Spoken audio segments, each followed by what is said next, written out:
One of the guys from Bigger Pockets almost went bankrupt because somebody did a whole deed fraud thing on him in Florida. He was like so detached from what was happening with his properties. We proactively report. Yes, we'll proactively report, but we also proactively schedule a weekly meeting with an agenda. We treat our onboarding process like a department or a business. Our goal is to get it to autopilot. How many tenants you currently have in the property? So we identify how many tenants we have in the property, who's paying rent, who hasn't paid rent. Because now we got to build the ledger, right? Just to be clear, what's a tenant ledger? The tenant ledger shows what tenants have paid for, what they've been charged for, what they paid for. Content, we feel like we have a plethora of experience. We manage over $500 million in real estate transactions. I mean, that's all inclusive for both of our careers together. Obviously, we're in property management, over 5,000 leases. We are going to be doing more field work, more actual leads, handling security deposits. Before and after, buying properties. Also, just the developments that are going on here in North Texas, we want you to get a closer look. We're going to build better relationships with builders so we can get better insight and things of that nature. Managing properties, responding to tenant calls, trying to collect rent when they're giving me their sob story. Like, there's nothing wrong with saying, hey, you know what? I think I need an outside source for this. That's admirable, in my opinion.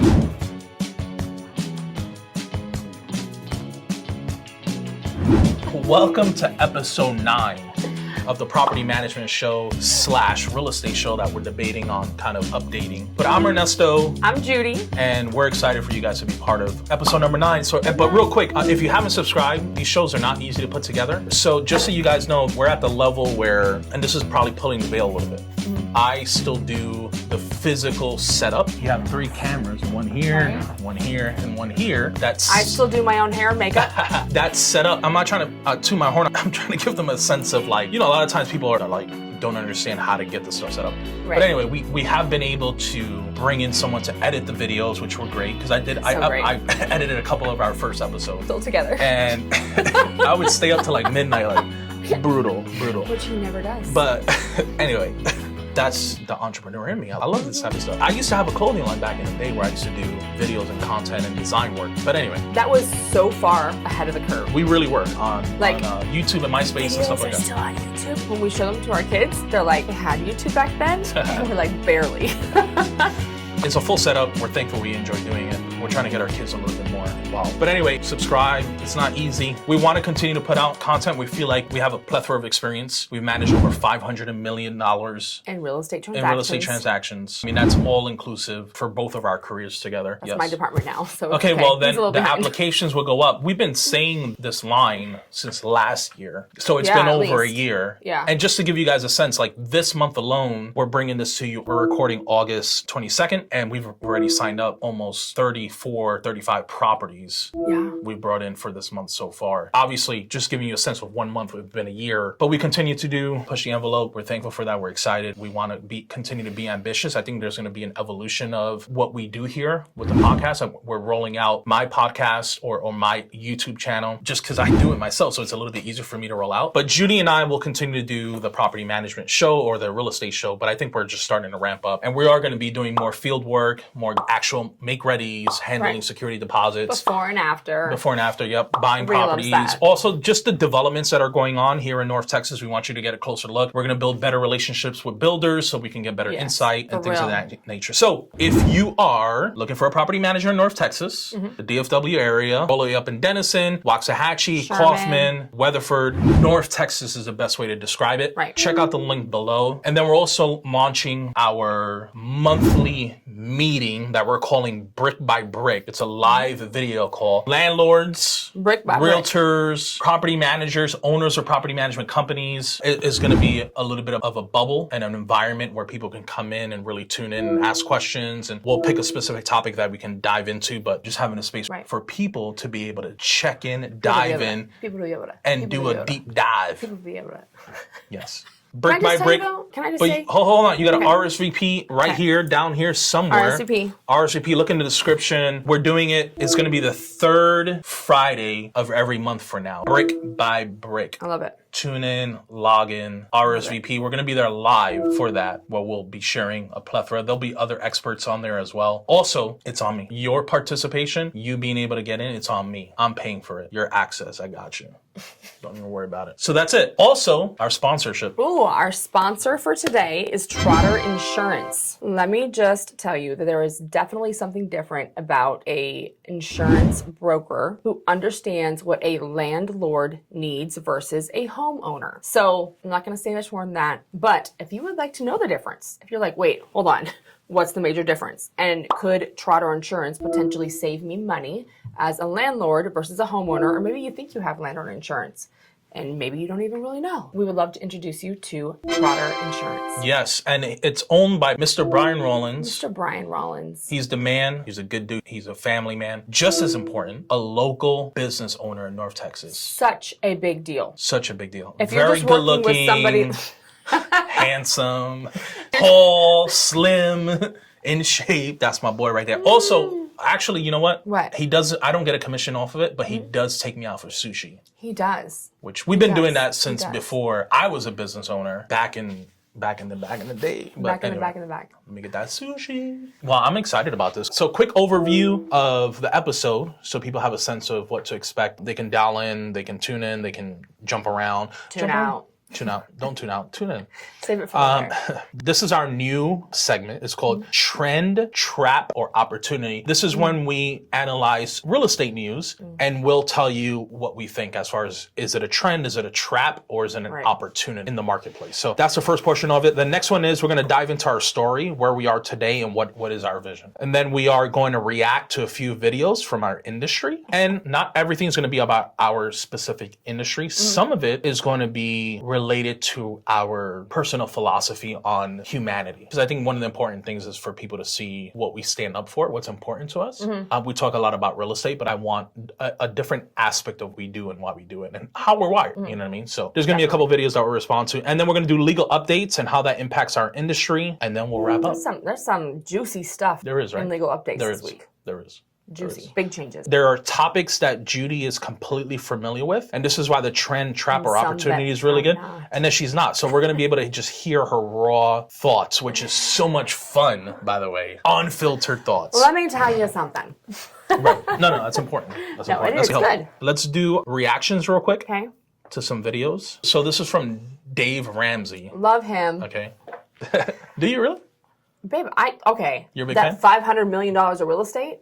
Yeah, in my first real estate team, we were a Dave Ramsey verified team. Well, property management groups that do a great job are like anything else. You have to search for them, and you have to make sure that the fees are reasonable. And First things first. What did you say? You got to find them what? A good property management company. Great. Great? He said great? Yeah, I'll play it for you again. Okay. Sorry, guys. Judy's not paying attention. We'll do it again. well, property management groups that do a great job, are like anything else. You have to search for them. You know what's interesting? Somebody had left a comment for one of our videos, and they were like, property management or sleazeball companies. And I was like, well, it's just like finding anyone else.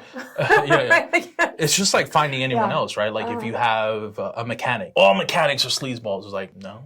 It's not a true statement. Right. There are sleazeball mechanics and there are sleazeball property management companies. We get it. We understand. Yeah. There are also mediocre property management companies. Mediocre. Yeah. Okay. But I want to hear what he says though, because yeah. And you have to make sure that the fees are reasonable and that you know exactly what they're going to do and what they're not going to do. That's really important. real. Fees being reasonable is subjective. I would disagree with that What do you mean? on some level. Okay. Because reasonable fees, I mean, I've always said that like real estate is all about numbers. If you're running your numbers on your property and you need a property management to be at $69 a month in order for it to be reasonable to your ultimate outcome, that's not even industry standard. Well, that's why I said it's subjective. But it's also important to understand a lot of times what happens is a landlord, we're seeing this a lot. Properties are not selling in North Texas. We get that. So now we have accidental landlords who are coming over to us and they're just thinking about the fees. They're thinking about 1 month at a time. Really what you want is when you're an investor is the long term. It's the marathon. No, you're right, yeah. Right? But for them, they're thinking, I'm going to sell my house next year.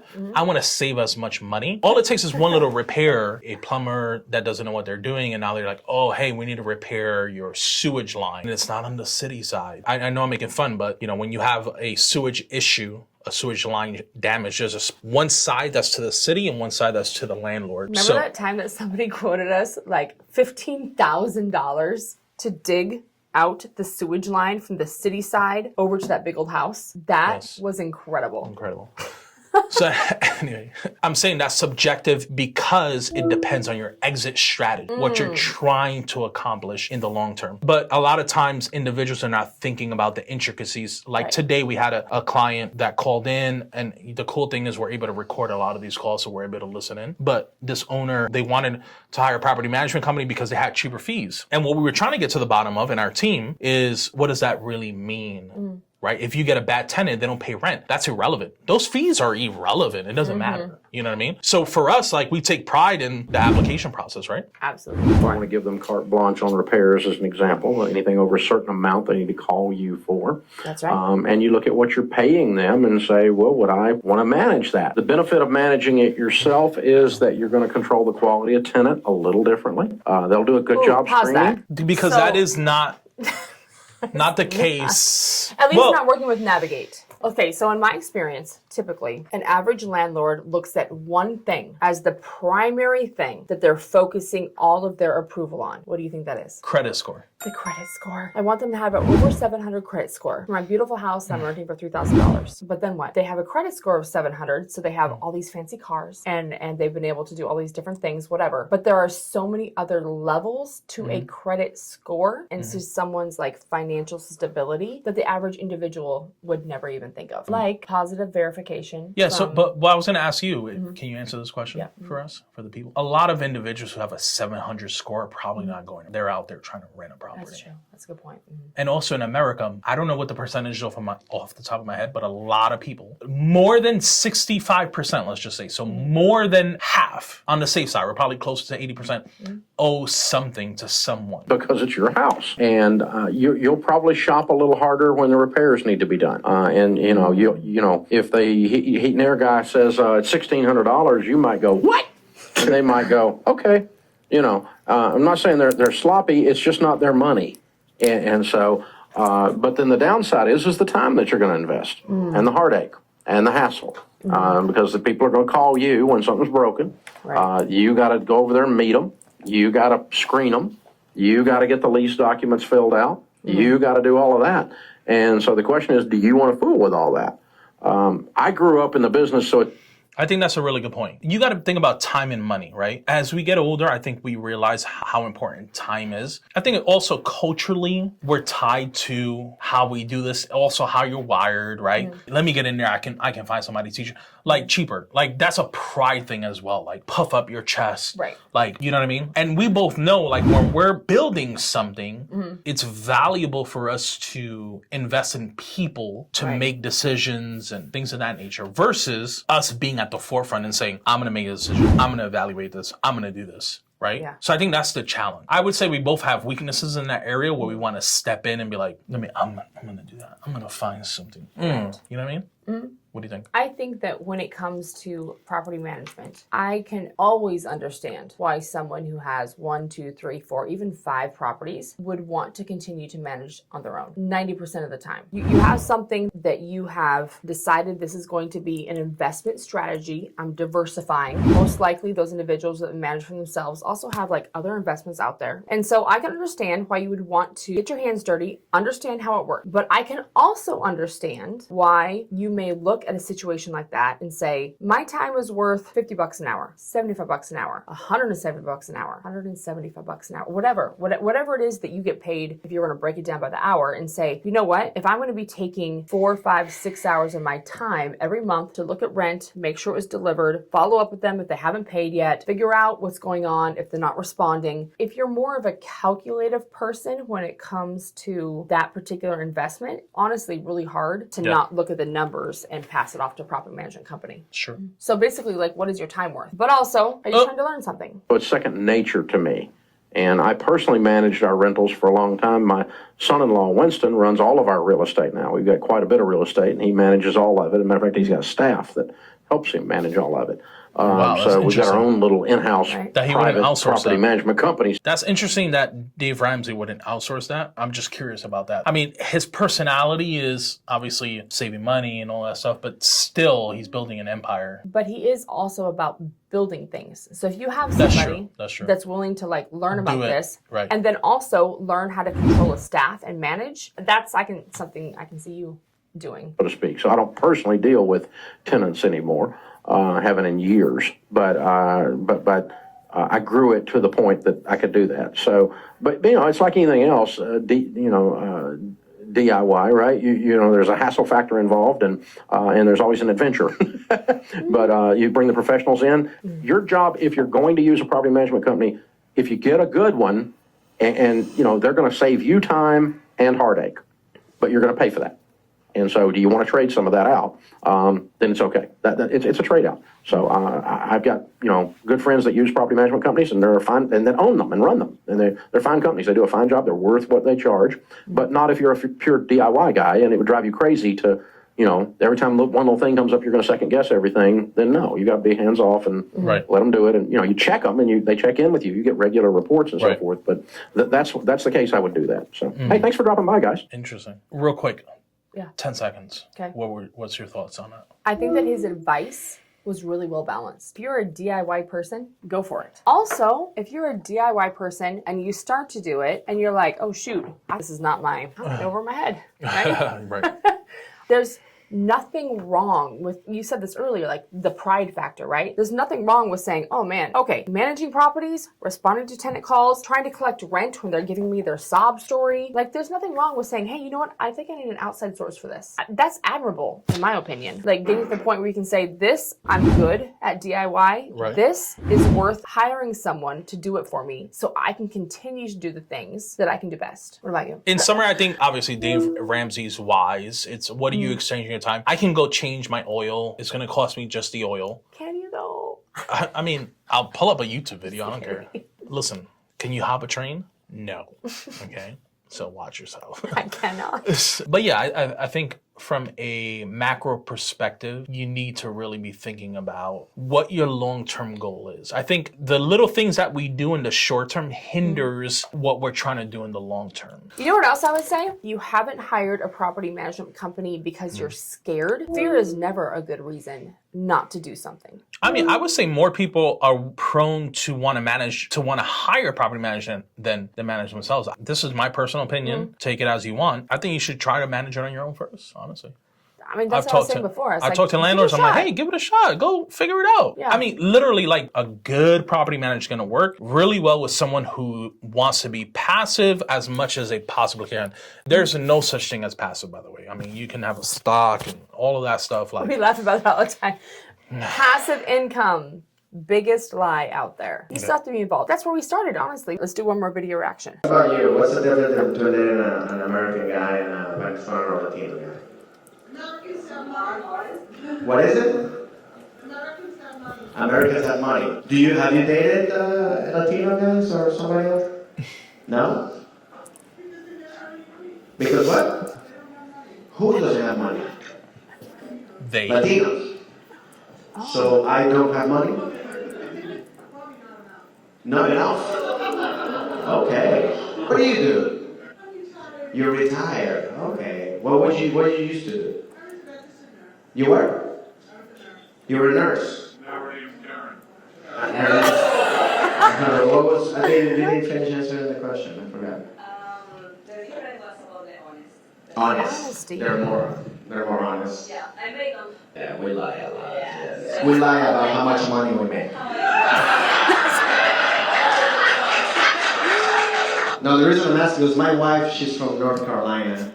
She's from Asheville, so she's white. So I've been learning a lot from her. Like I've been learning therapy from her.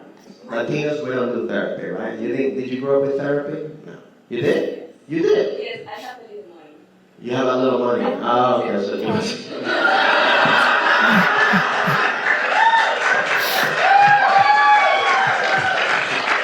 But Fist I pump. try therapy, and I think therapy is great. I think people should do it. You know. If you have money, you know what I mean? Wow, that's hilarious. First of all, if you do have money, you can do counseling. Go to therapy. It is expensive. What's your thought? Your initial thoughts on that? Okay. Well, unfiltered. Let's talk about the therapy thing. All right, because that was the last thing. Then we'll go backwards. I think that in general, most Latino families. See how I said that? Latino. It's like, most Latino you got my families. fifth laugh. No, it's good, I have right? 10 different laughs. You got number 5. I was right up there, right? I do think that there's something to be said for the strong familial core of Latino families. Tell me more, Mom. I hope you're listening. I don't know if it's that you don't need therapy, but I do think that there's a sense of pride, belonging, like commitment to your family core or even your culture core that is a little bit different a lot of times than white families where it's like, go out there, be your own person, find out what you're about. Nah, that doesn't happen. You know what? A lot of like times in Latino families are like, Yeah, no. you come back here, this is where you like go, whatever, but then this is your nebulous, you know? So, Ooh, you like that? nebulous. Thank you. Like, this is where you always come back to, like, attach back on, which in a lot of ways, I mean, a lot of times that is therapy. That's knowing that, like, there's someplace you can go to, like, recharge. A lot of times it's like therapy. That's good. Ooh, Almost. Very good. Right. So, not that doesn't happen in white families, but I'm just saying, I've experienced, at least like your family and a lot of the people that you've shared with me about, that does seem to happen more often with a culture that is a minority, right? So, seriously, you guys still have something that is unique compared to the rest of the United States of America. Right, yes. And as far as them not having money, I feel like there are certain cultures that like to act as if they have money, and that ends up being costly, right? I feel like a lot of times the Latinos, like they will hide their money, they'll stash it in random places, or like they'll put it into, what does that mean? Head. Corazon. Heart. Yeah. What makes the corazon Espíritu. beat, right? And so while you may look at them and think they don't have money, maybe they're just literally living their best life, taking the money that they do have and putting it into experiences or family events. And after looking at lots of people applying for rental homes and also working with lots of people to buy homes, Latinos don't have a lot of debt. You have all of South America.